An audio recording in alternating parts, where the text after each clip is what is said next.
WADR, promoting dialogue.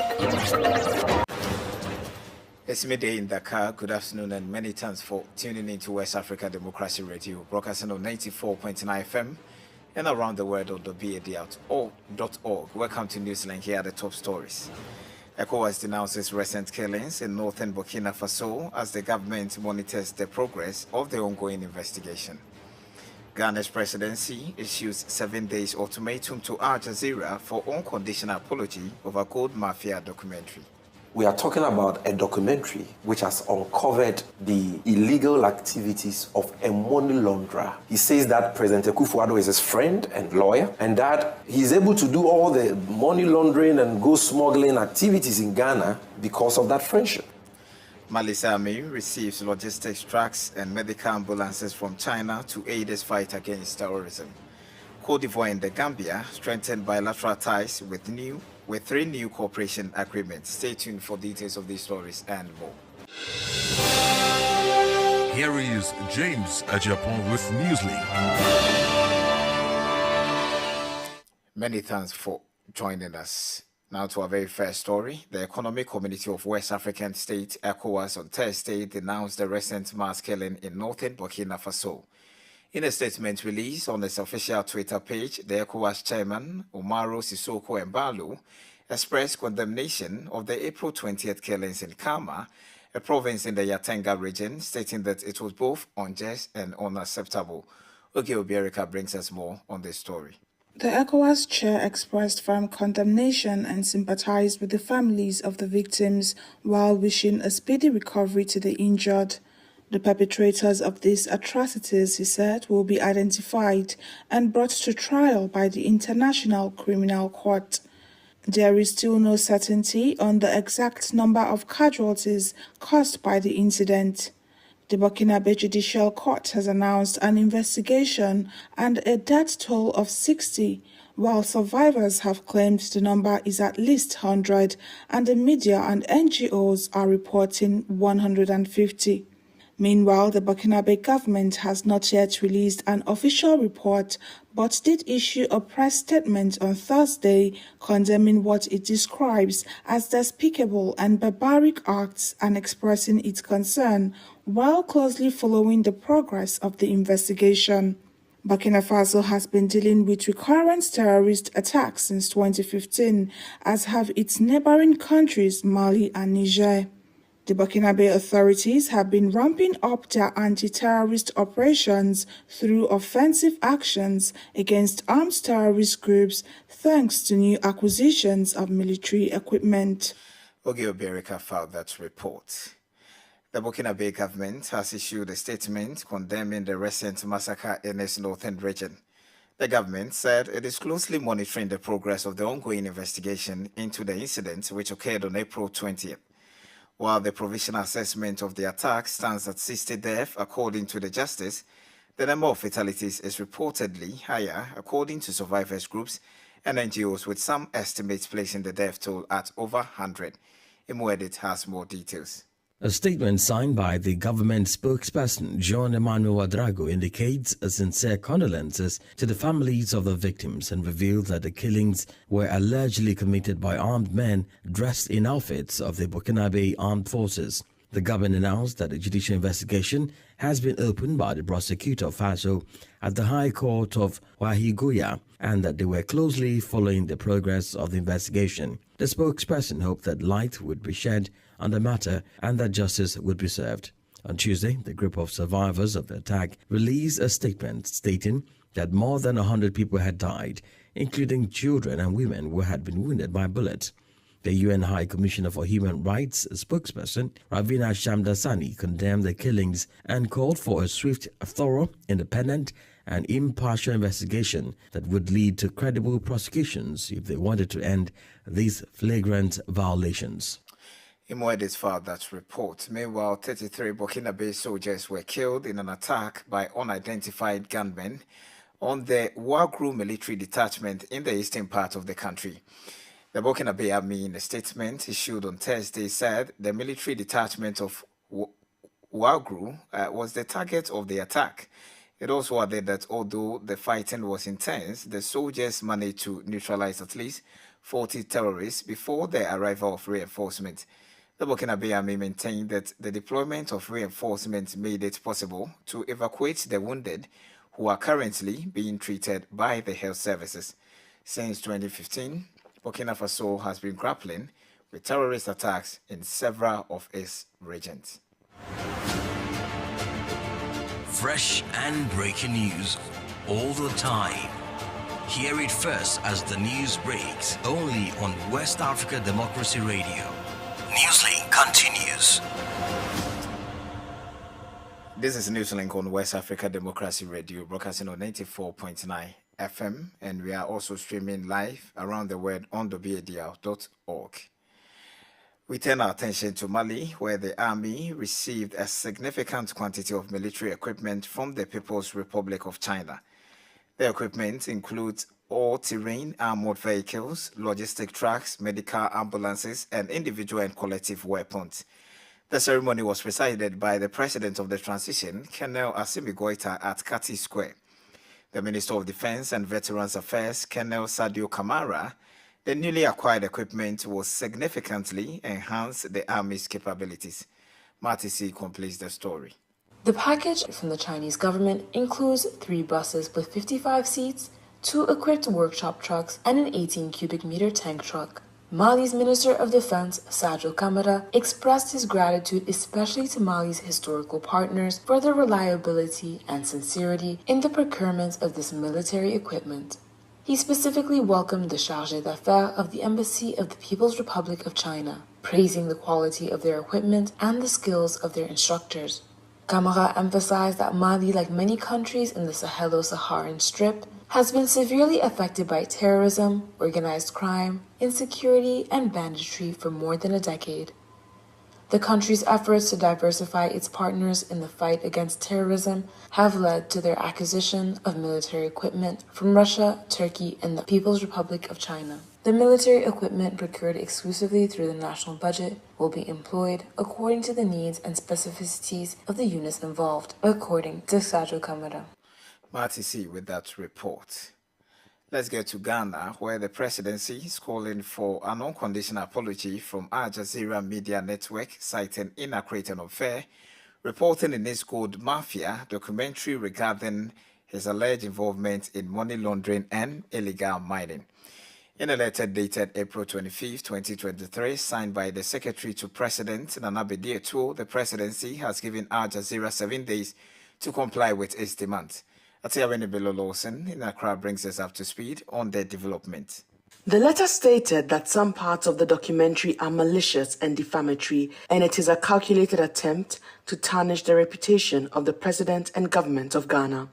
The presidency is demanding further and better particulars from Al Jazeera regarding the period for which the president allegedly provided legal representation to Mr. Alistair Matthias or his company, Goldrest Resources. Reacting to this letter, the National Communications Officer of the opposition National Democratic Congress, Sami Jimfi, dismissed it as a gimmick. We are talking about a documentary which has uncovered the illegal activities of a money launderer and a gold smuggler called Alistair Matthias in Ghana. And in this documentary, the guy is caught on tape confessing that he has been smuggling tons of gold from Ghana with the aid and abetment of high functionaries in this government. He says that President Akufo-Addo is his friend and lawyer, and that he's able to do all the money laundering and gold smuggling activities in Ghana because of that friendship. This is a matter that clearly brings the name of the presidency and the entire nation into disrepute. The president should be interested in clearing his name. So let's go for a probe.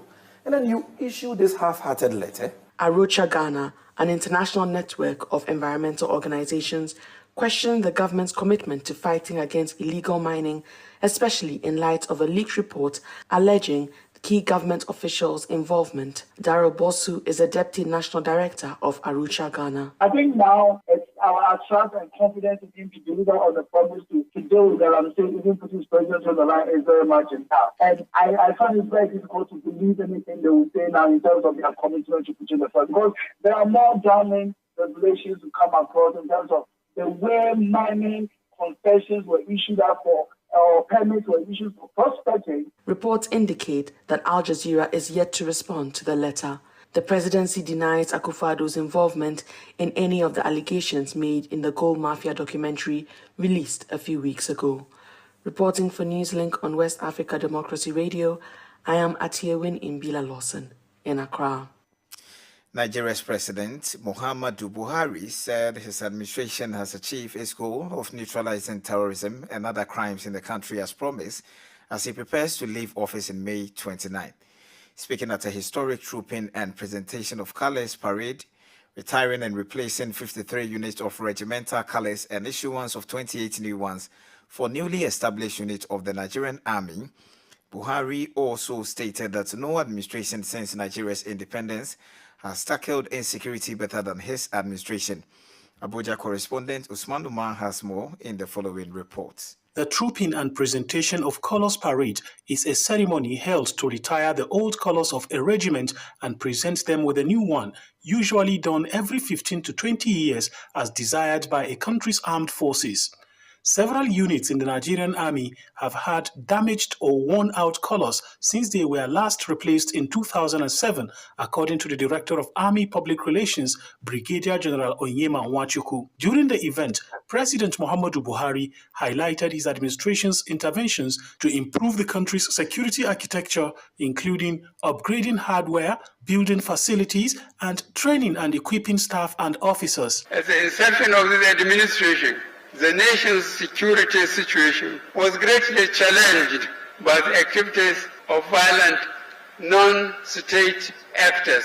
Today, I am pleased to specifically note that the situation has tremendously improved, and I wish to also proudly highlight that we have made remarkable progress in the fight against insurgents, militants, oil bunkers, kidnappers, and other criminal elements in the country. The president also endorsed 81 flags for the various units of the army, noting that its fighting power had increased significantly since May 2015, making it fourth in ranking among African militaries. The fighting power of our army was at low ebb as at May 2015. However, 7 years later, its fighting power has increased significantly, making it fourth in ranking among African militaries as against seventh in 2015. The ceremony included the presentation of new colors, a march past, and a blessing of the colors by clerics in the army, among other activities. For Newslink on West Africa Democracy Radio, Usman Umar reporting from Abuja. The inaugural edition of the regional training meeting for Francophone West African journalists is currently taking place in Côte d'Ivoire. The event is focused on freedom of expression and human rights, with a particular emphasis on the safety of journalists and the gender dimension. The meeting, which marks a significant celebration of the 75th anniversary of the Universal Declaration of Human Rights and a prelude to the World Day for Freedom of Expression, concludes today. Robert Kuchani, the regional representative of the Office of the High Commissioner for Human Rights, has highlighted the issue of stereotyping women journalists and how the program can empower them. There are two reasons why we are focusing on women. One is that generally, out of 3 journalists, only 1 is a woman in Africa. At least out of 3 journalists, only 1 is a woman. And then number 2, of course, we want to encourage women to embrace more the profession. So we thought that bringing some here and showing cases about them will probably emulate others to follow the example. Because if we agree that women form half of the humanity, then honestly, at the level of the profession of journalism, there should be more women involved. And the women are even better placed as journalists to talk about women issues when it comes to reporting. Then the women who are part of the profession, the 1 out of 3, who are part of the profession, are generally subject to different negative stereotypes. And we wanted to reassure them that much as they are women, they have their place in a corporation. And we are sharing with them tips to protect themselves against their own colleagues but also against the general public, so that they can be better placed to do work in the area of journalism. These are the two main reasons why we wanted women to be with us. As far as journalism is concerned, why do you think women are being stereotyped? You see, traditionally there are corporations that are said to be reserved for men. Let me tell you that even here in Ivory Coast, just a mere example, it is only in 2014 that women were allowed to be part of the gendarmerie. Gendarmerie is the equivalent of police, but for rural areas. So you see, even in Côte d'Ivoire, it's only in 2014 that women were allowed to enroll as gendarmes. So a woman who is a journalist is subject to stereotypes of the kind of, this is not where you belong. You cannot cover tough situations when there are demonstrations. You have to be home to cook for your husband and your children. But of course, we believe that what men can do, women can also do it, even if it's got to be a bit adjusted. So we wanted to show that, yes, the corporation is traditionally reserved for men, but there are more and more women engaging, and we wanted to show that. Robert Kochani is the regional representative of the Office of the High Commissioner for Human Rights. You are listening to Newslink on West Africa Democracy Radio, broadcasting from Dakar, Senegal. Here is a reminder of our top stories. ECOWAS denounces recent killings in northern Burkina Faso as the government monitors the progress of the ongoing investigation. Ghana's presidency issues 7 days ultimatum to Al Jazeera for unconditional apology over gold mafia documentary. Mali's army receives logistics trucks and medical ambulances from China to aid its fight against terrorism. Côte d'Ivoire and the Gambia strengthened bilateral ties with 3 new cooperation agreements. Still ahead, we have our street parliament and some sports updates. Kindly stay with us. West Africa Democracy Radio. It's you speaking. It's 16 minutes past 12 in our studios here, and this is West Africa Democracy Radio. Don't forget you can always follow our discussions on Twitter and Instagram at WADR News, and on Facebook, West Africa Democracy Radio English Service. Côte d'Ivoire and Gambia have signed 3 cooperation agreements aimed at strengthening their bilateral relationship. The announcement was made by the Ivorian President Alassane Ouattara during a joint press briefing with Gambian President Adama Barrow, who was on his first official visit to Ivory Coast. The agreements cover air services, which will enable airlines to operate in both countries, energy services, and a general framework agreement that defines the scope of cooperation between the 2 nations for a period of 5 years. Sankole Janko reports. The Ivorian President Alassane Ouattara met with Gambia's Adama Barrow at the Presidential Palace of the Republic before signing the agreements.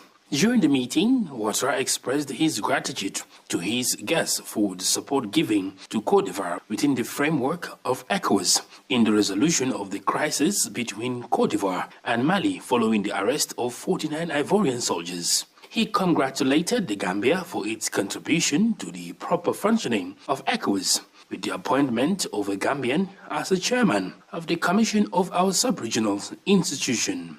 Regarding this security situation in the country, in Mali, Guinea, and Burkina Faso, the 2 heads of state agreed on the need to ensure that these transitions lead to inclusive and democratic elections within the deadlines accepted by the transitional authorities of each of the countries. Ouattara also hoped that the election in Sierra Leone next June, in Liberia in October, and in Senegal next February would take place calmly, and of course that they would be democratic and open to all. For his part, President Adama Barrow said this visit is a strong sign of his commitment as well as that of his government and the entire Gambian population to see the Ivorian-Gambian cooperation strengthen between their populations. For Newslink on West Africa Democracy Radio, I'm Sankole Janko reporting from Banjul. In today's Street Parliament, we turn our attention to Ghana, where discussions are centered around the government efforts to combat illegal mining, locally known as galamsey. Recently, leaked reports from a former government official have raised doubt among citizens about the government's commitment to this fight. Accra correspondent Atawine Bella Lawson has been speaking with members of the public to gather their thoughts on the matter. Today on Street Parliament, I'm in the Ashanti region where many mining concessions are located. I'm joined by Eugene, Emmanuel, and Kate, who have been sharing their views on the report, the reactions on whether they believe Ghana can really fight and defeat the illegal mining canker, and what really surprised them. Thank you, gentlemen and lady, and we'll start with you, Kate, ladies first. What went through your mind when you first read the report? When I read the report by Professor Frimpong Boateng, I don't even have the words to describe how I felt. But then it is a very sad one, and it's disheartening to know that majority of our leaders are now engaged in illegal mining activities. And we all know the result of these illegal activities. We have the destruction of our water bodies, deforestation. We just destroy our natural resources, destroy our environment and everything that is in it. Eugene, how did you find out about this report? Actually, it was brought to my attention by a friend, and I was so appalled when I saw the 36-page report and the kind of things that people who, has been placed in position and sworn oath to protect the sanctity of our natural resources are, themselves the one spearheading the destruction of these and exploiting the entire country for their individual, benefit. It's a bit sad that having to, read such a report, and at first I was very sad as a Ghanaian to see how some of our leaders are treating us. Michael, as a young Ghanaian man with all the challenges that you do face, does it make you question the president's previous statement saying that he would put his presidency on the line to fight Galamsey? I'm as a young Ghanaian here reading this and thinking about my future and waiting to see how things go for me, and reading these things about Galamsey really makes me sad. I think the president should pick people to, as he said in his manifesto when he was coming to power, that he will do everything possible and put his presidency on the line to fight this Galamsey. I think he said it, but he has not done enough for us to combat this canker, that's Galamsey. Eugene, I see you nodding. What surprised you the most about this report? Well, for the revelation that shocked me, I think it was about a member of parliament, using his position as a board member of the Minerals Commission, which is the body I believe is charged to ensure that Ghana's interest when it comes to mining is protected.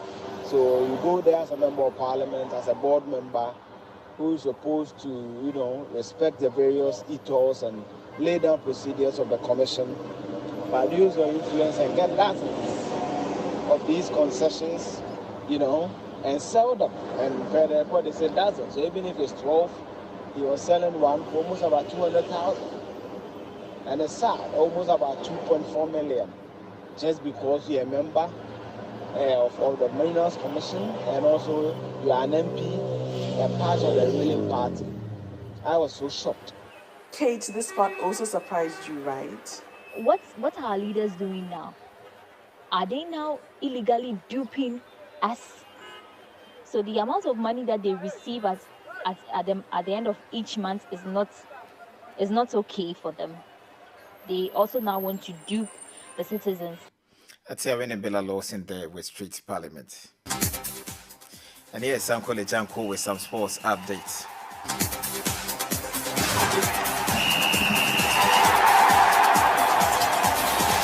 Hello out there, a warm welcome and thank you for joining us. The Confederation of African Football (CAF) has received a declaration of interest from 6 countries in the bidding process to select the host nation for the Africa Cup of Nations 2027, according to CAF official website. The African Football Governing Body (CAF) recorded 4 bids from 6 countries.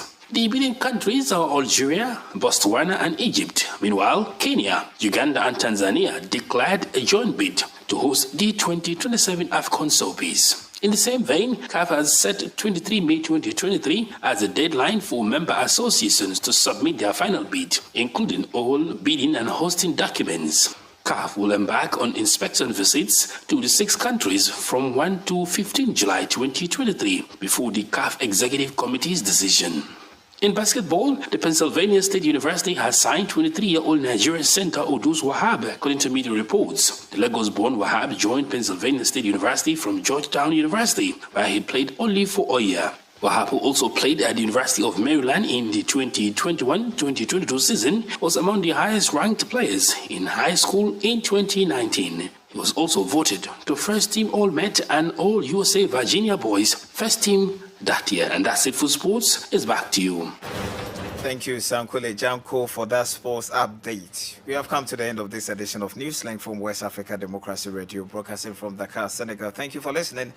And many thanks to our listeners in the Gambia via Hot 104.3 FM and in Liberia via Alternative Youth Radio 98.9 FM Lufa County and in Ghana on Royals FM 104.7 Wenchi. Inyas Belemu has been exceptional on the console. Many thanks to Mustafa Sek for our Facebook Live coverage. Do interact with us via social media platforms on Twitter, Instagram at WADR News and on Facebook West Africa Democracy Radio English Service. I am James Adjapong. Good afternoon. News, talk, music, get it all 24 hours on West Africa Democracy Radio.